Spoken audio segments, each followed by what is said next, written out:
नमस्कार, मेहता टॉक्स पर आपका स्वागत है।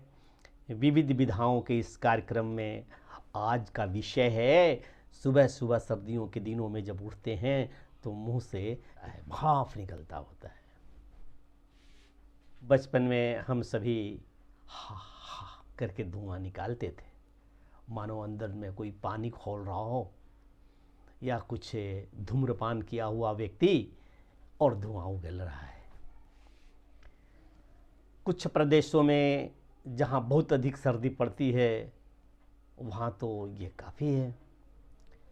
तो प्रश्न है कि ये जाड़े के दिनों में ही होते हैं और आप सभी जानते हैं, लगता होगा कि ये कौन सी बड़ी बात है, ये कैसा विषय है, यह तो होता ही रहता है।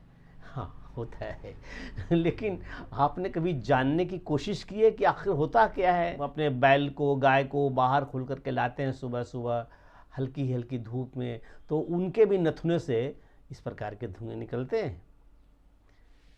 तो आखिर क्यों, कैसे होता है ये? मनुष्य जब सांस लेता है, वायु अपने नाक से ग्रहण करके फेफड़े में ले जाता है, तो वो पूरा वायु की जो संरचना है इसके मुताबिक नाइट्रोजन, ऑक्सीजन, ये जल वाष्प, ये सारी चीज़ें जाती है श्वास नली के माध्यम से फेफड़े में, और फेफड़ा तुरंत ली गई हवा सांस के रूप में जो गई है उससे ऑक्सीजन ऑब्जर्व करके शेष को रिटर्न देती है। और ये जो रिटर्न आती है नाक के माध्यम से, तो इसमें नाइट्रोजन, किंचित ऑक्सीजन और एक वायुमंडल में जल वाष्प भी होता है। तो वो जो जल वाष्प है वायुमंडल का, इस पर निर्भर करता है कि मौसम कैसा है। गर्मियों के दिनों में प्रायः शुष्क हवाएं होती है सांस लेने के लिए, और जाड़ों में बड़ी नमी युक्त हवा होती है। खैर, बाहर में जो जल वाष्प है वायुमंडल में सो तो है, लेकिन जब वो शरीर में हवा गई तो जिन मार्ग से हवा गई, जहाँ तक गई वहाँ से वापसी में जाने में भी और वापस आने में भी ठंडी जो नमी हमारे शरीर की है वो नमी अपने में सोखती चली गई, और वो नमी युक्त, अच्छी नमी युक्त वायु नाइट्रोजन के साथ, ये कुछ ऑक्सीजन के साथ बाहर निकलते हैं। और बाहर निकलकर ये जैसे ही नाक से बाहर निकलता है या मुंह से बाहर निकलता है, देखने वाले के जाड़ों में लगता है कि धुआं निकल रहा है। होता क्या है कि जो नमी युक्त हवा है और बाहर में और ज़्यादा ठंड है, तो वो सांस की हवा जो बाहर आती है जिसमें नमी है, बाहर के टेम्परेचर से वो संघनित होना चाहती है, बर्फ के रूप में बनने की स्थिति में आती है।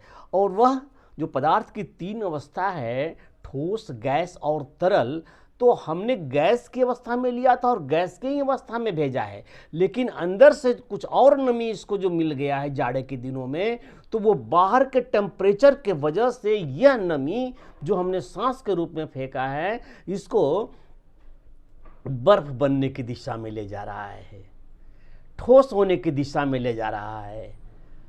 एक अवस्था है जो ठोस की, पहली अवस्था थी वायु गैस की, और उसके बाद ये कुछ नमी है जो तरल अवस्था में तो नहीं है लेकिन नमी युक्त है, और उसको और ठंडा करेंगे तो वो बर्फ जैसा हो जाएगा।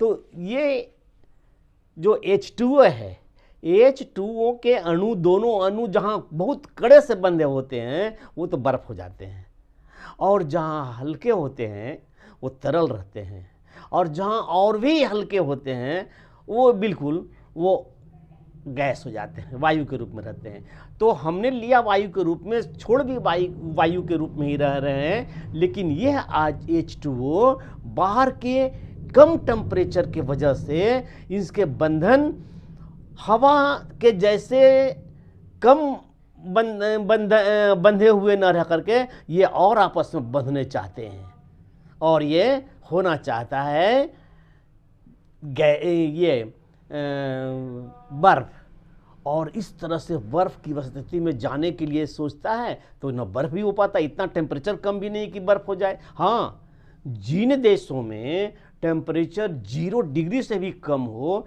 वहाँ व्यक्ति बोले तो शायद बर्फ के ही छींक निकले, बर्फ के ही छोटे छोटे टुकड़े निकले।